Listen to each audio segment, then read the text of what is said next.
Madame, Monsieur, bonsoir, bienvenue à tous. Au sommaire de votre journal, intense activité de la diplomatie algérienne à New York. Abdelkader Msahel a pris part à plusieurs réunions et s'est entretenu avec ses homologues. Des rencontres qui ont porté notamment sur la situation au Mali, en Libye, en Syrie. Au PEP, le marché pétrolier est aujourd'hui bien en voie de rééquilibrage. Satisfaits sont les membres du comité ministériel conjoint de suivi de l'accord des pays de l'OPEP et non OPEP réunis à Vienne.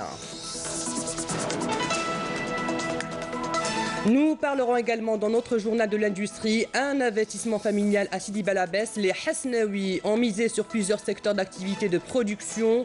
Une longue expérience qui date des années 70 qui vise la création d'emplois et de richesses. Un reportage à suivre dans quelques instants. À 2 jours de la rentrée officielle de la formation professionnelle, nous vous emmenons d'abord à Illizi découvrir les dernières dispositions en matière d'établissement et de formation avant d'aller au salon de l'emploi d'Oran qui s'est ouvert sous le slogan « La formation meilleur garant de l'insertion professionnelle ».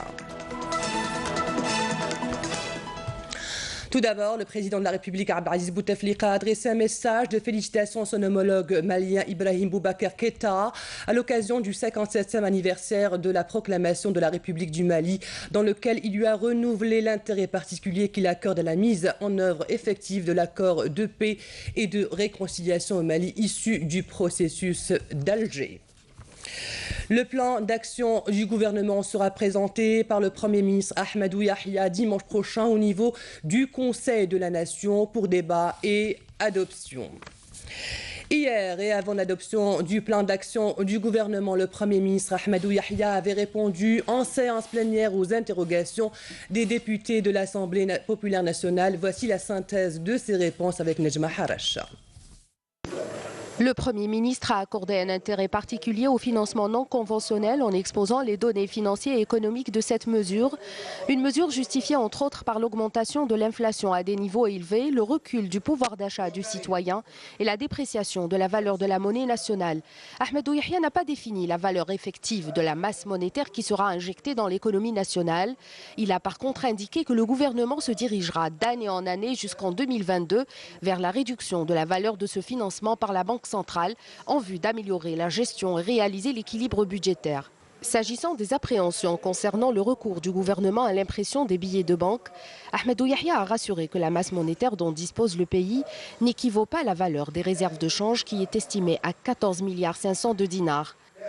Ahmadou Yahya a par ailleurs rassuré l'opinion publique quant au versement des salaires des fonctionnaires pour les mois prochains, précisant que l'augmentation de la masse monétaire à la Banque centrale a permis un changement des prévisions. Pour ce qui est de l'effacement des dettes de certaines micro-entreprises, 27 milliards de dinars de dettes ont été effacés récemment par les banques au profit d'entreprises de l'enseigne, tandis que d'autres ont bénéficié d'un rééchelonnement de leurs dettes. Au sujet des mesures prévues dans le cadre du projet de loi de finances 2018, selon le Premier ministre, le budget de fonctionnement prévu ne sera pas augmenté, contrairement au budget d'équipement qui sera revu à la hausse en raison de la hausse des coûts de projets de développement des communes et des crédits du Fonds spécial du Sud et des Hauts-Plateaux, outre l'assainissement des dettes envers les entrepreneurs. Le gouvernement prévoit également l'introduction de chèques islamiques dans le Trésor de l'État au titre du projet de loi de finances 2018, ainsi que l'introduction avant la fin de l'année en cours de la finance islamique dans le domaine bancaire pour 2 banques publiques contre 4 autres banques publiques en 2018. S'agissant des fonds de l'économie parallèle, le Premier ministre a indiqué que les chiffres présentés par le gouverneur de la Banque centrale montrent que l'Algérie disposait jusqu'à juillet 2017 de 14,5 milliards de dinars, dont 2 700 milliards de dinars en circulation sur le marché parallèle. Le gouvernement préservera également les acquis sociaux, notamment la politique de subvention actuelle, particulièrement pour ce qui est des produits de large consommation subventionnés, qui sera maintenue l'année prochaine, a rassuré Yahya. Après l'adoption du projet de loi sur la monnaie et le crédit, le financement des logements ADL de type location-vente devrait être assuré par le Fonds national d'investissement à travers l'injection de 250 milliards de dinars sous forme de crédits remboursables sur une durée de 30 années. Pour ce qui est de la lutte contre la corruption, le chef de l'exécutif a rappelé que l'Algérie était parmi les premiers pays à signer la Convention internationale de lutte contre la corruption et qu'elle l'appliquait quotidiennement au niveau de la justice. Pour ce qui est de la réactivation du contrôle des mécanismes d'application de ce plan, Ahmed Yahia a indiqué qu'une instance indépendante chargée du contrôle de la mise en œuvre du plan d'action gouvernemental et du processus de financement non conventionnel prévu dans ce programme sera instituée par voie de décret présidentiel.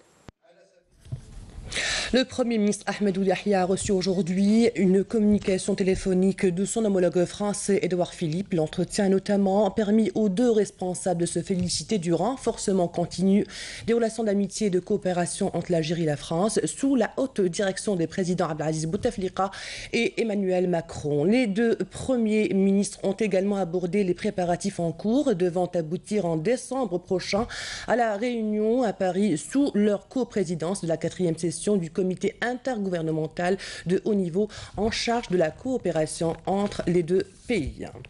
Comme je vous le disais dans les titres, le ministre Abdelkader Msahal est à New York où il prend part aux travaux de la 72e session de l'Assemblée générale de l'ONU. Je vous invite à écouter en direct un extrait de son intervention au nom de l'Algérie.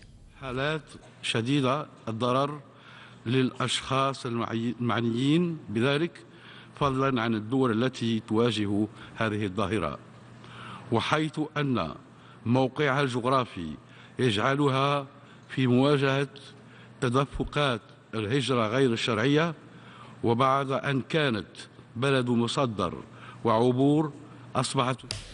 En marge des travaux de la 72e session de l'Assemblée générale de l'ONU, le ministre des Affaires étrangères, Abdelkader Msahal, s'est entretenu hier jeudi avec Ghassan Salamé, représentant spécial du secrétaire général de l'ONU et chef de la mission d'appui des Nations Unies en Libye, MANUL. Msahal et Salamé ont passé en revue les derniers développements qu'a connus la situation en Libye, notamment à la lumière de la réunion de haut niveau sur la Libye, au cours de laquelle une nouvelle feuille de route pour le règlement de la crise en Libye a été présentée. À cet égard, Salamé a renouvelé ses remerciements à l'Algérie pour son soutien à sa feuille de route et au processus onusien de manière générale. Toujours à New York, le ministre des Affaires étrangères Abdelkader Msahal s'est entretenu hier avec Mohamed Salah Al-Nadif, représentant spécial du secrétaire général de l'ONU et chef de la mission multidimensionnelle intégrée des Nations Unies pour la stabilisation au Mali, MINUSMA. L'entretien a porté sur les derniers développements de la situation au Mali ainsi que sur les voies et moyens à même de conforter la dynamique de mise en œuvre de l'accord pour la paix et la réconciliation au Mali issu du processus d'Alger. À New York, toujours le chef de la diplomatie algérienne Abdelkader Msahal s'est entretenu hier avec Federica Mogherini, haute représentante de l'Union européenne pour les affaires étrangères et la politique de sécurité. L'entretien a porté sur la coopération entre l'Algérie et l'Union européenne dans différents domaines ainsi que les voies et moyens de son renforcement. L'entretien a également porté sur la préparation des principales échéances inscrites à l'agenda bilatéral. Le ministre des Affaires étrangères Abdelkader Msahal s'est entretenu hier avec son homologue russe Sergueï Lavrov. L'entretien a porté notamment sur la coopération bilatérale entre les deux pays. Les deux ministres ont à cet égard abordé les préparatifs de la prochaine visite en Algérie du Premier ministre russe Dimitri Medvedev, une visite qui va contribuer au renforcement des relations entre les deux pays et imprimera une nouvelle dynamique à la coopération algéro-russe. Le ministre des Affaires étrangères Abdelkader Msahal s'est entretenu hier avec son homologue sud-africaine Maïtine Koana Mchaban. L'entretien a porté sur les relations bilatérales entre l'Algérie et l'Afrique du Sud. Les deux ministres se sont à cet égard félicités de la qualité exceptionnelle de ces relations et ont exprimé leur pleine disponibilité à les renforcer davantage et à les élargir à de nouveaux domaines porteurs et bénéfiques pour les deux pays. Toujours à New York, le ministre des Affaires étrangères Abdelkader Msahal s'est entretenu hier avec son homologue espagnol Alfonso Dastis. Les deux ministres ont examiné les relations bilatérales ainsi que les voies et moyens de leur renforcement et leur élargissement. Ils ont à cet égard convenu de mettre à profit les prochaines échéances à l'agenda bilatéral pour renforcer davantage la coopération entre les deux pays. Le ministre des Affaires étrangères, Abdelkader Msahal, s'est entretenu hier avec son homologue estonien Sven Mikser. Les deux ministres ont examiné l'état de la coopération bilatérale ainsi que les opportunités qui s'offrent pour les deux parties en vue de leur renforcement et leur diversification. Ils ont convenu de poursuivre leurs efforts en vue de rehausser le niveau de la coopération entre les deux pays dans différents domaines. Aujourd'hui, le ministre des Affaires étrangères, Abdelkader Msahal, s'est entretenu à New York avec son homologue bélorusse Vladimir Makay. L'entretien a porté sur les relations bilatérales qui lient l'Algérie à la Biélorussie et les voies et moyens de les renforcer dans différents domaines, notamment dans l'investissement et le partenariat.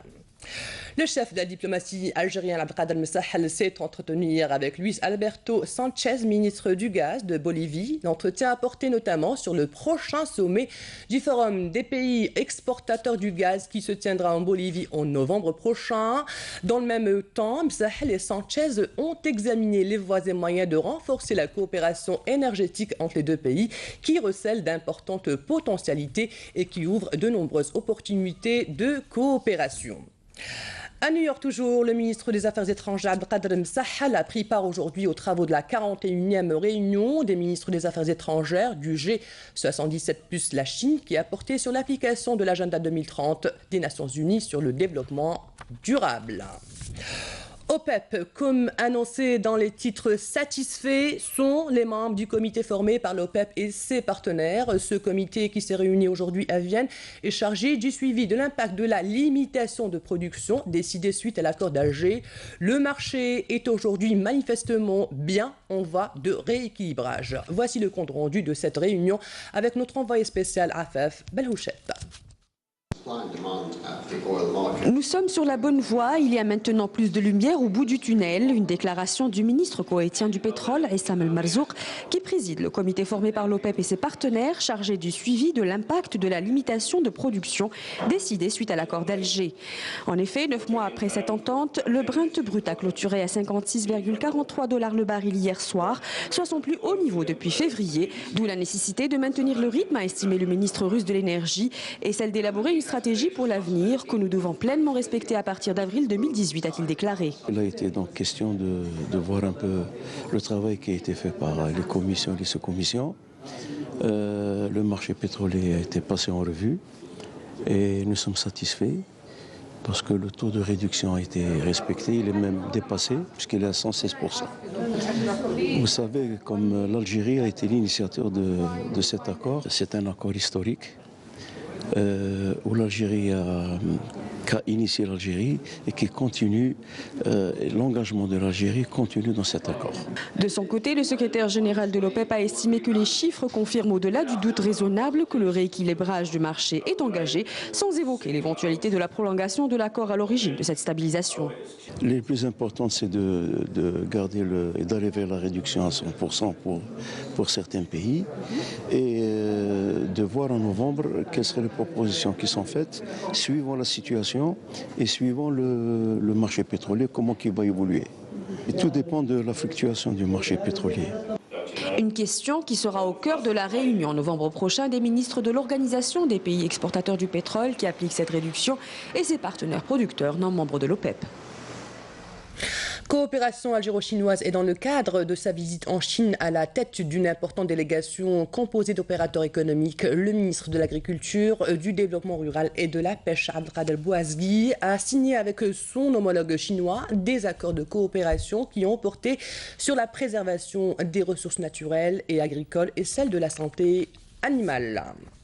Dans un communiqué, le ministère de la Défense nationale nous apprend que dans le cadre de la lutte contre la contrebande et la criminalité organisée, des détachements de l'armée nationale populaire et des éléments des gardes-frontières en coordination avec les services de douane ont intercepté hier 9 contrebandiers et 217 immigrants clandestins de différentes nationalités, alors qu'une unité des gardes-côtes a secouru 4 personnes à bord d'une embarcation en naufrage, et ce lors d'une opération de recherche et de sauvetage au nord d'El Hanaya à El Qala dans la wilaya d'El Taraf, 5e région militaire.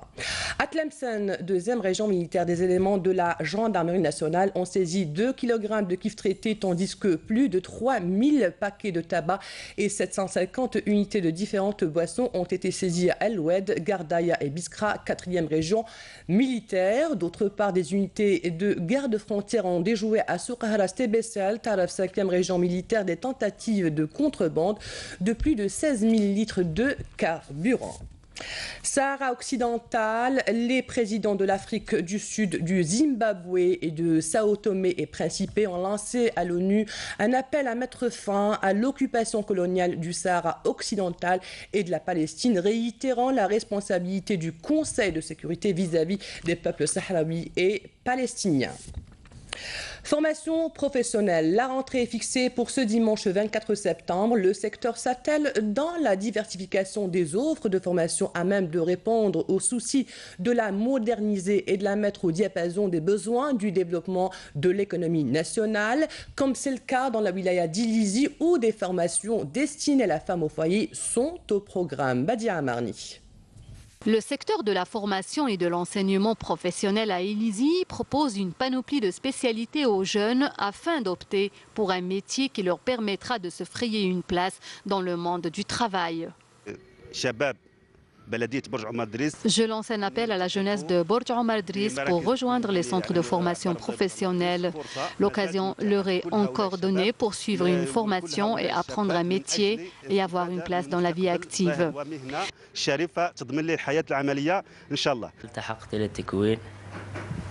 Je suis venue pour m'inscrire pour décrocher un diplôme. Je lance un appel à tous mes amis pour faire de même.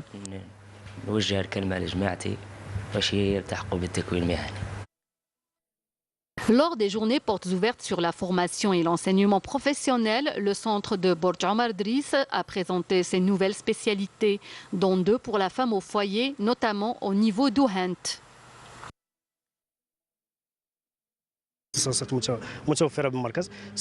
De nombreuses spécialités sont disponibles au niveau du centre en mode formation, résidentielle ou en cours du soir. La femme au foyer est concernée aussi.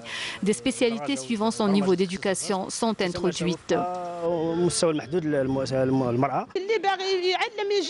Les femmes et les filles qui veulent apprendre peuvent se présenter à notre niveau. Nous sommes là pour leur transmettre notre savoir.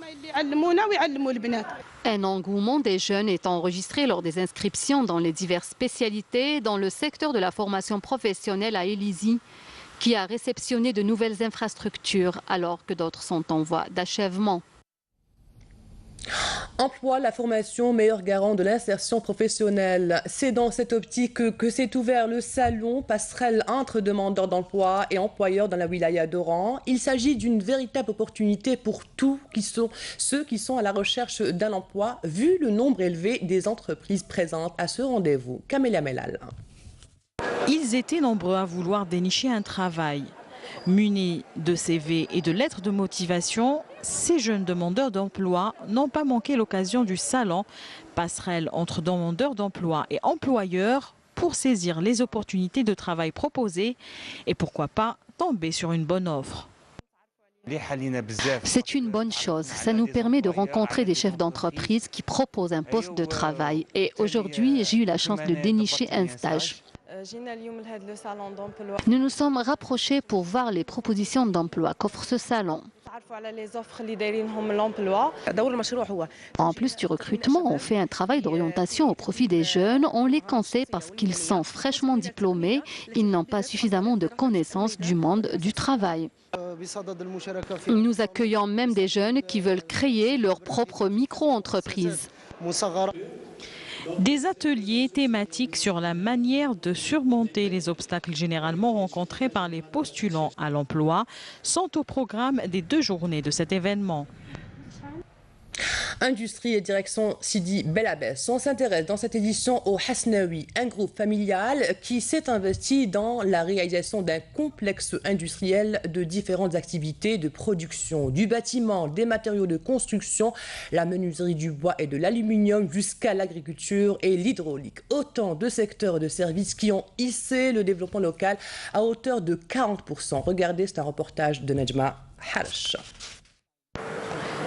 Le complexe industriel abrite plusieurs unités de production et de fabrication en vue de développer un label algérien de qualité.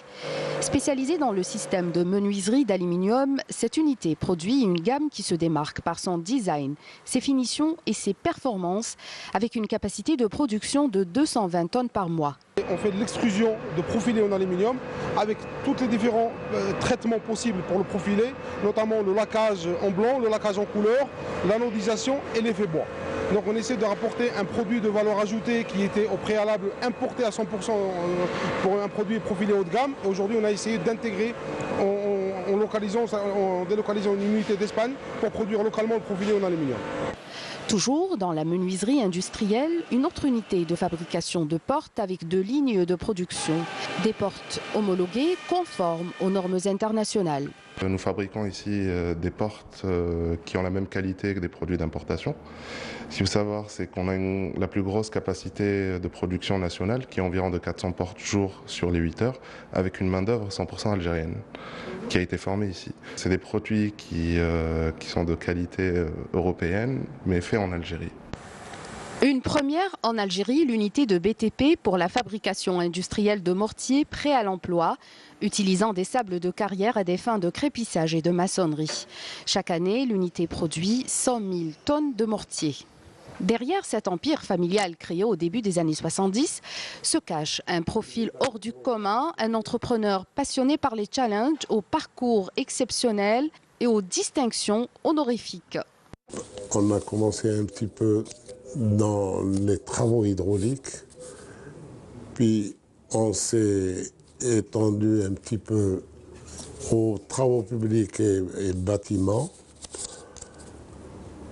Puis à un certain moment, on s'est intéressé à l'agriculture. L'agriculture, l'autre défi relevé par le groupe en dépit de l'insuffisance des ressources hydriques dans la région. Donc il va falloir trouver la solution. C'était l'introduction de la micro-irrigation, le goutte à goutte. Nous avons un verger qui fait 21 hectares en surface utile. La majeure partie, c'est la variété Pascal Hassan. C'est une poire d'hiver avec quelques saupoudrages, variété Santa Maria pour favoriser la pollinisation. On a eu une bonne production l'année faite. On a fait à peu près un peu plus de 700 tonnes. On fera bien plus, entre 800 et 900 tonnes. Un autre domaine d'activité du groupe, l'exploitation du marbre, des tableaux aux tendances exceptionnelles reflétant la richesse de nos ressources naturelles. La pierre provient de 7 carrières de Sidi Ali Benyoub, mais aussi du sud d'Algérie, précisément des gisements de Tamanrasset, via une flotte routière quotidienne. La capacité de production de cette unité est de 100 000 mètres carrés par jour. Aujourd'hui, plusieurs ouvrages portent l'empreinte Hasnaoui, tels que ce centre médical. La réalisation a été faite par une entreprise algérienne.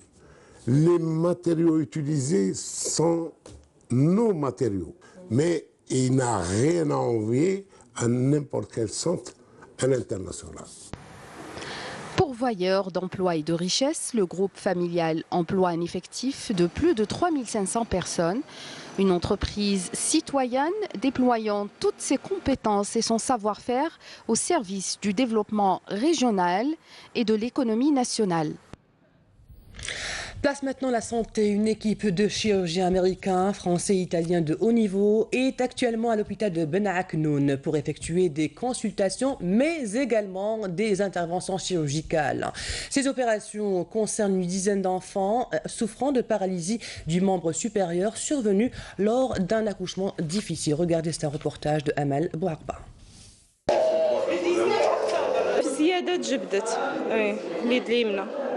كانت 100% ما تحركهاش ورا ما درت لها العمليه صافي يدوها هاي اللي ما كانش ما كانش عنده 18 سنه وكي جبتو درك على بالك قال لي نورمالمون قال لي دوز لاج 3 موا يدير لوبيراسيون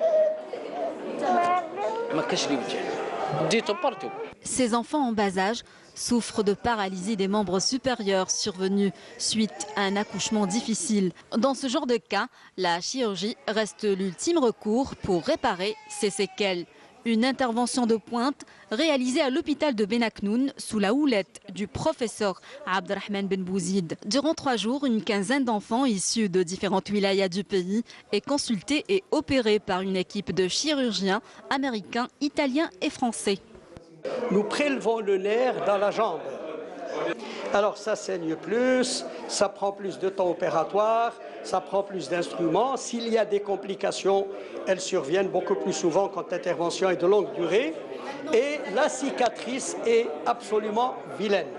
Maintenant, ce sont des nerfs qui sont traités depuis l'année dernière, que nous posons, qui nous a été gracieusement offert et qui nous offriront aussi à l'avenir, que nous posons aux enfants. Ce sont des nerfs qui coûtent à peu près 5 000 $ le greffon. Alors on en a eu 40 et ils sont disposés, on nous en donné encore. Le ministère de la Santé, bien entendu, nous ne pouvons poser des greffes ou apporter un produit quelconque de l'étranger que si nous soumettons un dossier, lequel j'ai soumis, assisté de nos amis du ministère, avec toute la traçabilité. Cet handicap est consécutif à des accouchements difficiles. Il touche 1 à 2 cas sur 1000 naissances. Nous sommes ici en Algérie pour coopérer afin d'améliorer la prise en charge de cette pathologie qui nécessite une haute technicité. Il s'agit aussi d'un transfert de savoir-faire afin d'assurer la formation continue des médecins algériens. C'est très important de se voir, de coopérer, de travailler ensemble pour que les équipes, un peu partout dans le monde, aient à peu près le même niveau. Il faut dire que l'hôpital de Benaknoun est pionnier dans ce domaine. Depuis 2005, des centaines d'interventions et des milliers de consultations au profit d'enfants souffrant de handicap suite à des accouchements difficiles sont réalisés. Un mot sur le football avec la 4e journée de la Ligue 1 Mobilis. Le MC Oran est revenu avec les 3 points de la victoire lors de son déplacement à Tajnant où il a battu l'équipe locale sur le score d'1-0. Un but inscrit aux arrêts de jeu. Fait attention pour cette action. L'action, le but, et c'est dedans. Ouverture du score. Sur le même score d'1-0, le Paradou Athletic Club a battu l'USM Bidida, alors que le NERD a battu la JSK sur le score de 2-1 après avoir été mené au score.